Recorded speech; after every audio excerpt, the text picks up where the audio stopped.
Here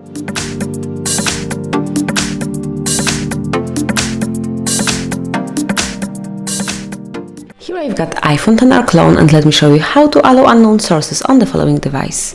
So at the very beginning you have to open the settings, then find and select privacy, so it's just under battery. Click over here, and here you will notice unknown sources. So if you truly want to allow them, just tap on this switcher. Let me click one more time.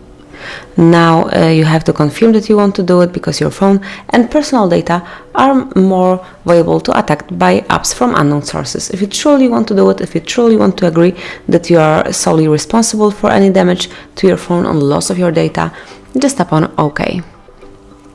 And that's it. From now on, unknown sources are allowed, as you can see here. Now you can change the setting whenever you want to. So that's it. Thank you for watching. Please subscribe our channel and leave the thumbs up.